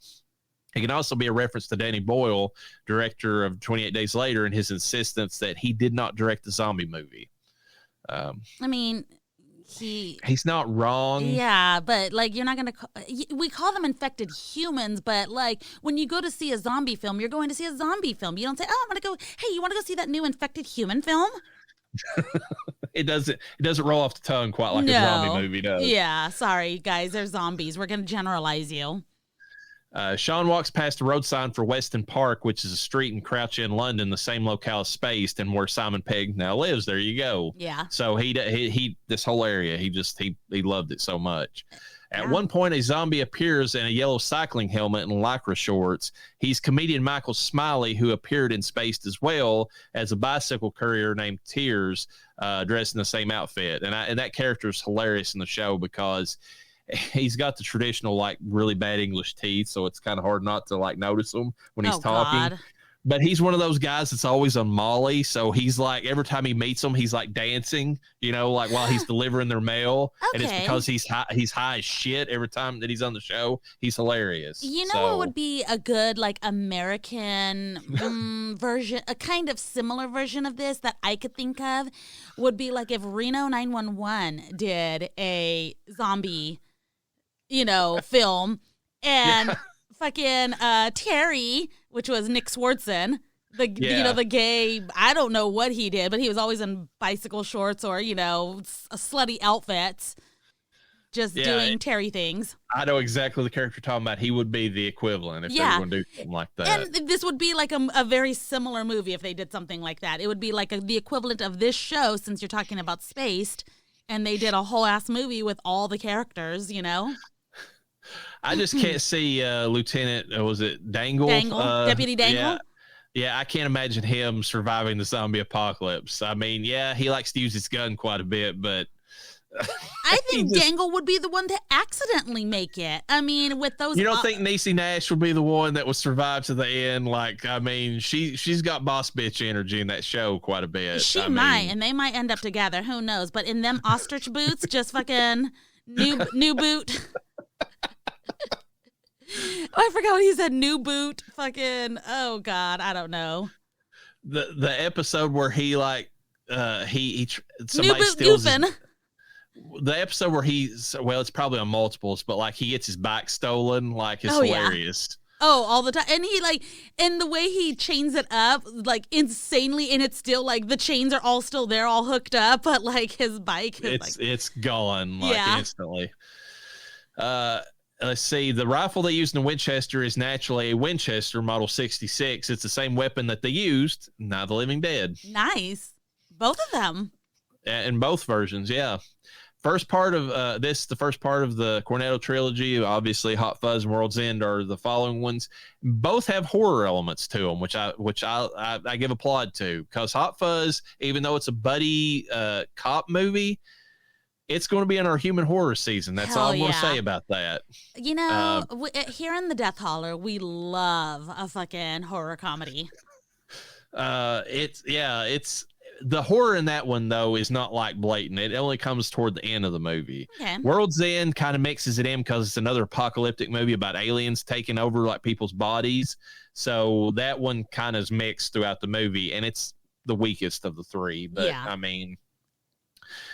Simon Pegg revealed that he was impressed by Nicola Cunningham's audition and that her character Mary is one of his favorite zombies ever. On his Instagram account, he explained it's easy to forget that each zombie represents a tragedy. The more they screech and run, the less apparent the tragedy is. A zombie is a walking personification of a human life lost. There was a sadness and confusion, going back to what you said, about Nicola that she brought to Mary that I found quite touching. When Ed says, I think she wants a cuddle, I think he wasn't far off the mark. She just wanted a hug. You get the impression that she's like a lonely person, even though she's a zombie. Like, it's weird, but like you get that impression from her. Well, she wasn't lonely for long. She had that other fine gentleman joined at her side back in the backyard. So I pulled up this comment, which somebody can probably hear me typing just a second ago in the background. And that zombie, that big guy, I think is the one that ends up like chasing her and causing her to, or she meets him at one point before she becomes a zombie. Oh, wow. So her and that fat guy are, interact, before she actually dies. Interesting. Shaun's place of work is 4E Electric. Ken 4E starred as the Dawn of the Dead and has a cameo in the sequel. Okay, in the remake. I missed that. There's more references to other stuff that I'll be bringing up throughout this, but yeah, that's the big one. That's another thing I loved about this movie when I first watched it. Every time I saw one of because I was, I always been in the zombies, but like every reference, I'm like, got it, understood that. It's one of those things. Nerd. The morning of Z-Day, as Shaun is flipping through the channels, the few words that we hear from each channel together form a full sentence, is what I was talking about earlier. And here's what it says. Although no one official is prepared to comment, religious groups are calling it Judgment Day. There's panic on the streets of London as an increased number of reports of serious attacks on people are literally being eaten alive, but main reports are sketchy. One unifying detail seems to be the attackers, in many instances, appear to be dead, excited to have us here. Because they were, it was like he skips at the end of it to like their version of MTV or something. Oh my The non-featured zombie extras were paid, like I said, £1 for their troubles, in homage to what George did when he paid everybody $1 on Dawn of the Dead. You think they even spent that? Did they get I don't think they got a check. I think they literally got £1. Do you think they put that in a fucking frame or had one of the actors sign it if they got a chance or anything like that? If I was paid £1, I would have had all of them sign it. I mean, that thing that. If you held that, I'm sure if any of them was to sell it now, they would make a fortune on eBay. 100%. Yeah. And just think about it. They were paid £1. British money is way better than our money because they actually try to hold some kind of value to their money as opposed to the fucking U.S. government. Yeah. £1 is currently worth I don't know if it was at the time this came out because we kind of got close to them in the late 90s, but it's worth $2 and something, so they at least got paid twice what George paid them, in America. The phrase fried gold originated behind the scenes of Simon Pegg, Jess Kind and Edgar Wright's sitcom Spaced, and was mentioned several times on the DVD commentaries for that series. It made several fan-pleasing appearances in this movie when he says it's a bit of fried gold. Mary the Zombie works at Landis Supermarket. This is a nod to John Landis, who directed American Werewolf in London and directed Michael Jackson's Thriller, both movies actually featuring well-done zombies, by the way. And it also is a reference to the British chain of convenience stores named Landis, spelled Londis instead of Landis. Oh, okay. While flipping through the yellow pages, he finds Fulci's restaurant, reference to Lucio Fulci. Ed's missing chunk of hair, which is visible in over-the-shoulder shots, was never explained. But according to director Edgar Wright, it was some drunken thing where Ed and his friends had been shaving bits of their hair off. Okay, I mean, I feel like that should have been explained, but okay, whatever. The movie was inspired by Spaced Episode 3 entitled Art from 1999, in which Simon Pegg, under the influence of amphetamines that he got from some Scottish guys, and Resident Evil 2 that he was playing at the time caused him to hallucinate that he was fighting off a zombie invasion. After Art was filmed, Edgar Wright pitched the idea of a feature-length zombie comedy. Man, good choices were made. And I rewatched that episode. The episode's really weird. The stuff outside the zombies, there's a lot of weird shit going on in that episode. But the main thing, the zombies actually look pretty decent for a low-budget TV show, which is how I guess they got the idea of how to do the makeup, or at least part of it, for this movie. And watching Simon Pegg just lay about all day and play Resident Evil 2 brought back some memories. That's all I'm going to say. Yeah. I may or may not have done that at one point in time. The title began as what Edgar Wright describes as a one-page Word document that sketched out the general idea of the movie. Back then, it was called Tea Time of the Dead. Of course it was. It's British, so it makes sense. Tea and crumpets with the dead,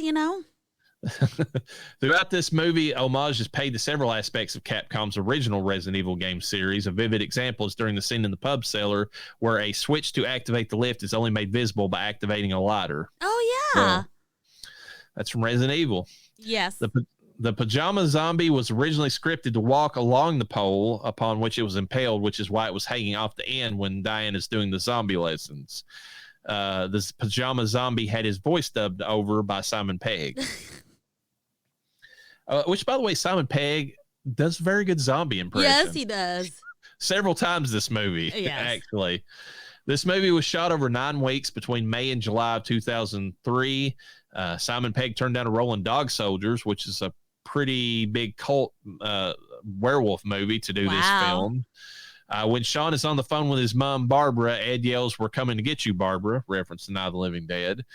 During cast commentary at the end of the movie, just before the credits, Simon Pegg makes a possible joke reference to a sequel that is coming soon. This is his commentary, not an actual movie, called Shaun of the Dead 2, From Dusk Till Shaun.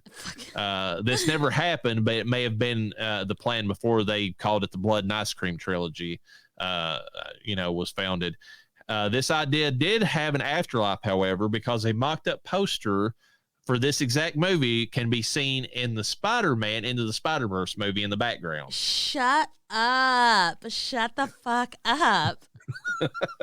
So in Miles Morales' universe, they made a sequel to Shaun of the Dead. And I'm kind of jealous. Hell? Near the beginning, when Shaun is leaving the shop where he gets a can of Coke and the Cornetto, there is a pizza place behind him to his left. The name of the restaurant is Bub's Pizza, which is probably a reference to the chained up zombie, and that also is taught how to hold and point a gun in Day of the Dead, because the main zombie in that movie is called Bub, named after Dr. Frankenstein's pet name or his dad's name or whatever. When David is pulled through the window, as I've said, I'm pretty sure that's a reference to Captain Rhodes in Day of the Dead as well, because of how he's ripped apart. At the end of this movie, the advertisement for Zombies from Hell shows a graphic of 3 shambling zombies with their heads exploding. This animation was actually made from a clip of Dawn of the Dead. The clip from which it originates immediately follows the redneck scene where hunters are shooting at 3 zombies that are shambling over a hill toward them.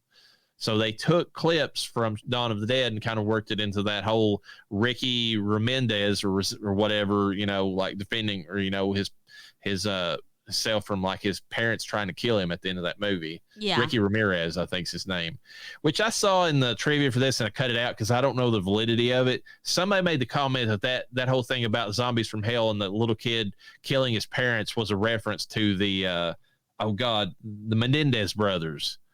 Oh, yeah. Which, if it was, kind of in poor taste, if you ask me. But I mean, it's been long enough. I guess you can laugh at it. We've seen worse things, and we've seen and or heard of worse things, possibly or definitely referenced, in horror films or movies in general. We have. I'm just saying, like, I can't see the general tone of this movie does not lend me to believe that they intended that to be what it was. They might have. I don't know. Yeah. On the DVD, at least the Region 2 and Region 1 versions, there is a feature that plays an edited version of the scene where Pete yells at Shaun and Ed for playing the music too loud. But instead of him saying fuck, he says funk every time because it's edited for TV. Oh. And the word prick becomes prink.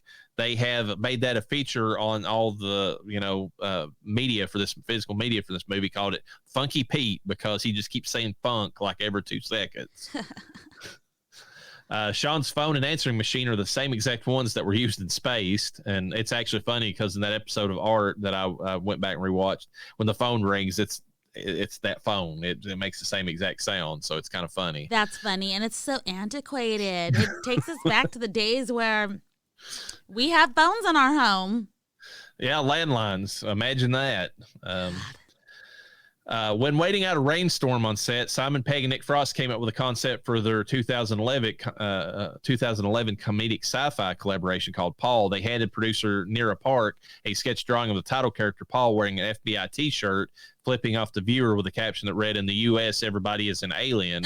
And that actual drawing is seen in the closing credits for the movie Paul. So while they were currently on set for Shaun, they were like waiting out a rainstorm. They came up with the idea for a movie they would make years later, which is kind of cool. The music track that plays over the Universal and production logos at the beginning of the movie is titled Figment's Park. It's from the DeWolf Music Library, and it's the exact music that they use in the scene in Dawn of the Dead where the helicopter blades are about to kill the zombie. Oh, yeah. That little wavering music. They also use some cues in the movie from Goblin that kind of tied into it too. There are 2 possible Evil Dead references in the movie. When in the department store explaining the plan for the day, Shaun mentions an employee named Ash while in his bathroom, which is obviously the protagonist of Evil Dead.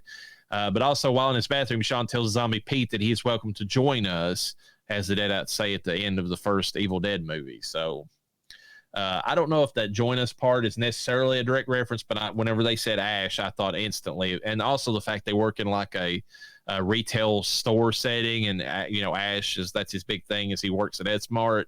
I thought that was kind of a good reference. Too bad they didn't throw in a little Dead by Dawn, Dead by Dawn, or Dead by Shaun. I don't know. Hey, there's a sequel title, Dead by Shaun. Oh my God. The final music track to play during the credits is a slight remix of the Gonk. Oh, yeah. In one of the scenes in Shaun's house, the vinyl edition of the third White Stripes album, White Blood Cells, can be seen. This is a reference to how the zombie virus works. Okay. Let's see. The one armed zombie that Shaun and Ed killed in their apartment is actually an amputee in real life. They hid his amputee stuff by giving him, I guess, like a fake arm or whatever in the scene where he's behind Shaun in the convenience store. Lucy Davis, who played Diane, encouraged her mother Hazel to turn out as a zombie extra. Oh, cool. At the end, during the pub shooting where Shaun shoots and Ed directs him where to shoot, is obviously a reversal of the scene in the beginning of it where he's telling him, Ed where to shoot in the game. Yeah. The TV reporter who claims the virus was caused by rage-infected monkeys, again, was Edgar Wright. Pete hurls an album out the window, similar to how the duo will be throwing them later at a zombie. It also reminded me of a scene which has been parodied on TikTok quite a bit. In a way, it goes all the way back to It's a Wonderful Life, where the main actress in the movie is mad because George Bailey has like turned down her overt affections toward him, and so she's got this song playing on the radio. It's like "Won't You Come Out Tonight" or whatever's playing, and she goes and she rips it off of the recorder and like breaks it. Yeah, it kind of gave me a vibe of that. I don't think it was scene. intentional, but I think it kind of gave me that. Yeah. Let's see. According to Edgar Wright, the filmmakers had approached Jim Broadbent in this film, but he passed on it. He later regretted this and said he wouldn't make the same mistake twice, and he appeared as the role as Frank in Hot Fuzz, which was specifically written for him. Nice. Shaun calls out for Nelson, the shop owner, during his hungover visit. As Shaun begins to leave, you can see someone carefully looking out from the back of the store, likely being Nelson. A zombie wouldn't be so cautious, meaning that he mistook the hungover Shaun's visit as a sign that everything was okay and inadvertently resulted in Nelson getting attacked. Proof of that is that Nelson shambles over later and humorously opens up his hand, waiting for Shaun to give him the change that he owes him. Oh, my God. I didn't even think about, of course, I don't think about a lot of things when I watch these films. But yeah, he was stumbling though. He was. This one, I think. Now, the thing about him holding his hand out, I didn't see, so I'm going to have to go back and rewatch that. Not that hurts me to have to go back and rewatch it. Oh, you poor thing. Yeah, at some point. But him stumbling out, the way they set the scene up, it's really creepy, and it makes you think that he's a zombie. I mean, it just does. According to the DVD commentary, when Ed attempts to cheer Shaun up at the Winchester with plans of binge drinking, he is actually summarizing the movie. And here's what he says. They're going to get a Bloody Mary, which is, the checkout girl, bite at the King's Head, which is Philip. He mentions something about a couple, David and Di. The little princess is Liz. Stagger back, where they have to impersonate the zombies to get back to the bar. And then, of course, they come back to the bar for shots, which is them firing the rifle at the Winchester. So he basically lays out how the movie's going to play out in that one scene. Yeah. There is a DVD extra that I love called Plot Holes, which explains several things in the movie, like how Shaun gets away from the zombies and how he doesn't really get away from them, whenever he tries to, distract them. Yeah. I think he hides in a garbage bin for him to leave, but that as he hops out of it, he makes a noise, and one zombie turns. Yeah. It's all done in like a comic, type format. One zombie turns around and looks at him, and the rest of them follow. Yeah, because they, like he said, it only takes one of them to know where you're at for the others to come. Yep. But Diane actually survives after she runs outside after David. Because when she goes through there using his own leg to beat the zombies away, she actually climbs up into a tree, passes out, awakens to utter silence, and out of fear stays in the tree for days, surviving on David's severed leg, meaning she's eating it. That's gross. And eventually goes to live with an aunt. She remains in Christmas card contact with Shaun and Liz afterward. Gross. And there's a line she says too that sets up how David's going to die, because and I might have it in here, but she says something about that it's something to do with his limbs and how he's pulling apart or something like that from them, and he literally gets pulled apart. Yeah. According to Edgar Wright and Simon Pegg, the latter reacted to the idea of Barbara dying. Simon Pegg reacted to the idea of Barbara dying as if his own mother had been killed. And after her death scene was filmed, him and Nick Frost both cried real tears. Wow. Near the end of the film, Shaun is yawning. You can hear a newscaster state the initial claims have been dismissed. This is a post about the rage-infected monkeys. This is obviously a poke at the 28 Days Later film, which they actually went back and made fun of in 28 Weeks Later, I believe. Yes, you did mention that. When Diane tells David that she knows they're only together because after Liz rejected him following college, she was there to pick up the pieces. That's what it was. She picked up the pieces. Damn. Of David, literally. Gross. In plot holes, what happened to Shaun? Let's see. Shaun explains that he was able to exit and re-enter the Winchester by simply staying ahead of the undead because, contrary to modern theories, the undead are very slow. This was a poking fun at 28 Days Later and the Dawn of the Dead remake. Whenever he says that, those were infected humans, not the Z word. Exactly. When Pete is ranting at Ed for keeping him awake with his electro music, he drops the line, "You want to live like an animal, go live in the shed, you thick fuck." And then that's what we see Ed as an animal living chained up in the shed. That thick fuck in the fucking shed. When Ed is being bitten by a zombie near the end of the film, the sound effect of his scream is taken from the character Windows from John Carpenter's The Thing. If you're going to steal something from a movie, The Thing is a pretty good one to steal from. I would say so. Wait, can they legally do that, though? Did they borrow it? Did they pay for it? I don't know. Maybe that you can sample. I don't know how that legality goes. When Don't Stop Me Now begins to play at the Winchester, Shaun tells David to kill the queen, referring to the song. This foreshadows David trying to kill Barbara, who is technically the queen because if Philip's the king, in the previous reference. So even that has, more implications than just the obvious. And that's the final bit of trivia I have, which I know is a lot, but there's a lot more thought out in this movie than some people even give it credit for. No, there really is. Like I said, if you're paying attention, you can tell that they put a lot into this film. That's why it stands out to me. I don't like British comedies, but this one, it was not a bad one. There was nothing irritating other than the squeaky voices, but you can get past that, considering what's going on in the moments of squeakiness. But yeah, you can tell that a lot of thought, even with me missing what I missed, the items that I did catch were pretty significant. One scene that I thought of in particular, though, that I'm waiting for Gen Z to find out about this movie and try to cancel it over, is when Ed pulls up in the car after he's crashed, I think, Pete's car so he can get that Jaguar that Philip owns, and he pulls up and he hops out and he says, "What's up, my N-words?" Oh, yes. He doesn't do the hard R, he does the A at the end, but I'm sure that some, ultra conservative bitchy Gen Zers are going to be out there going, we're gonna have to cancel this movie. They misappropriated people's culture and said a word and it's like, A, they're British, they don't have the same relationship that we do to racial issues, and B, go fuck yourself. I mean, it was funny. I heard that and I was like, Noah's like, they can't get away with that now. And I was like, do the Brits even care? Do they even care? They probably don't. They probably don't. Also, even him saying gay like he does. Because, I mean, that's, a terrible thing. It's like, well, you're trying to imply that a relationship between two men is terrible or whatever. Well, it's 2004, we were still allowed to have comedy. So yeah, we still. Comedy was not dead, and we could actually enjoy life as opposed to the horrible world that we live in now because of you pin up fuckheads. So there you go. I'm gonna bring this up. This has nothing to do with any of this. I just want your opinion on this on air because it kind of ties into that.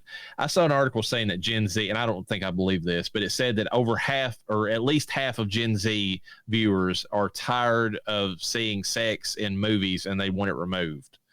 Now, if that's true, let's operate on the assumption that that's even true.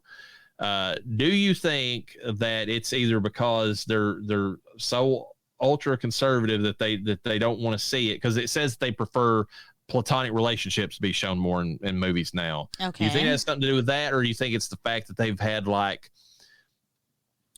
so many, they've had even regular relationships forced upon them in the context of shipping so much that they're tired of seeing it, which is a base take on it, in my opinion. for instance, like what I was thinking of when I saw that, I'm like, well, maybe they've seen too much shit. Like, you know how Sam and Frodo in the Lord of the Rings, everybody was like, you know, there's these weird sections of the population that's like, you know, that's clearly coded as gay and that they're, you know, lovers and blah blah blah. And they've went out of their way to make people like, I mean, when we watched It's a Wonderful Knife or whatever, the two main characters, the two females, they didn't have to become lesbians. They could have been friends, but they forced that relationship to get like brownie points amongst the alphabet people. I'm just wondering if it's if Gen Z is just, I mean, because I will give some Gen Z the credit for this. They're sick of the fucking, like, you know, all the stuff that's been forced on them through all this like diversity, inclusion bullshit and all that.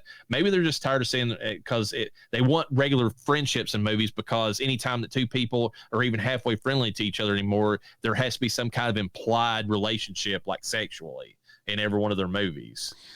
I have a slightly different theory that maybe, because I'm exennial, and I'm not a huge fan of sex in movies. I don't think it adds to anything. But I don't there's certain movies where here's my always thought, the people say that I'm ultra conservative in this way.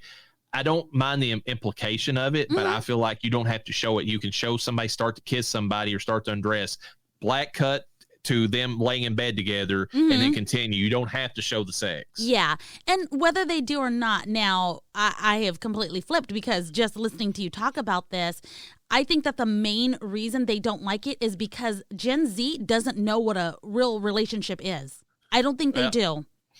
That was my other question. Like, because there's the argument that they have been, the way that they've been brought up or whatever with the internet and all that, is that they don't really, I mean, they want to see relationships because they don't act, you know, or they don't like sexual relationships because they don't know what, like, I mean, outside of a porno, they don't know what it really, you know, the implications of it or something like that. So yeah, and they're literally swiping, you know, on like zombies. They're just kind of getting through the motions of life, and that's including relationships with people. That includes eventually supposed to lead to a sexual relationship, and it's dysfunctional at its best. And Noah was laughing yesterday because he was listening to this podcast where this comedian was joking about how, you know, there's these surveys, or not surveys, but these studies going around that people are dying of loneliness. And he's like, oh, it's not the disease. It's not the famine. It's not the, you know, we're too poor to afford anything. It's the loneliness. And I said, no, it may not be the leading cause, but I think loneliness is 100% contributing to deaths, whether it be by suicide, unfortunately. I don't even know if I'm allowed to say that. We'll see if we get hit. Or if it's self-unaliving, as they like to say. Yeah, unaliving. There you go. Or if it's, you know, from actual heartache, because you can die from that. Depression will kill you. Everything about depression makes every other condition worse. That's the thing that people don't really realize, that even physical conditions are made worse by depression. Yes. Just because the brain recognizes, the brain is what processes pain. So if you're in depression, pain's worse, physical pain, just everything's worse. Like even your I think they've done studies, even your immune system doesn't work as well as it should whenever you're depressed. Yeah. So that leads into all kinds of other things. So, yeah, I just think that in general, yeah, they don't know how to have relationships. So when you see that on TV, you get a little awkward. I don't know. That's the thought that comes to my head. I don't have an argument against that. I just want to know your opinion, because I thought, you know, a couple of different things that could be that. And I kind of lean toward that too, you know, because there's a lot of arguments out there that Gen Z is more asexual when it comes to, like, you know, than like some of the previous, you know, generations have been. But like and I don't disagree with the argument that I think sex scenes are overused in movies. Like we both said, like you can imply and then just let the audience fill it in. We don't have to see it. It's really awkward too when you're trying to watch a movie that's got blatant sex scenes in it for not really to add to the movie. And you're sitting there, you're just watching an average like action movie or something. Say your mother-in-law's beside of you, and all of a sudden just like going to, you know, like town on each other, and it's like, this is awkward. Yeah, I don't like this. I don't like this at all. going to go grab something to eat or drink, or, that sounds awkward too. I don't know. I do think, though, that they do need to keep it in films. However, we're not getting the right kind of relationships. We're getting, like you said, It's a Wonderful Knife. We're getting all of these random relationships or multi-relationships where there's multi-partners. We're not getting the standard, and I hate to be like, this is the only good relationship. I do believe that gay and lesbian and other couples, I think that they can be happy. I don't know how you could be happy in a group, but that's another conversation for another podcast. But I do believe when you're coupled up and you're actually happy with somebody, that's a healthy relationship. I don't think that these hookups that they're just showing randomly in any kind of movie, horror or not, is healthy. And so in now we're getting all these, well, not kids. They're not kids anymore. They're adults, but these people that don't know how to have a normal relationship or want a normal relationship. We have excessive access to porn now, which is a whole other thing as well. Yeah. Nobody knows what's normal anymore. Nobody wants to talk to each other. It's crazy how we created social media to stay in contact with people all over the world, and it has made us so antisocial. Yes, antisocial and exclusionary from each other, and it's crazy to have witnessed that in our age, I should say, too. Yeah, and the thing is too, and I agree with you. I don't mind, if it's same-sex couples or whatever, if they're actually showing the relationship part of it, not the sexual part. It's funny that one of the movies that came out this past year that got that was targeted toward a specific audience. It was called Bros. It was like a gay, romantic comedy type movie. It did so poorly even amongst a lot of gay people because instead of it actually showing relationships in the movie between the characters, it just made them over-sexualized.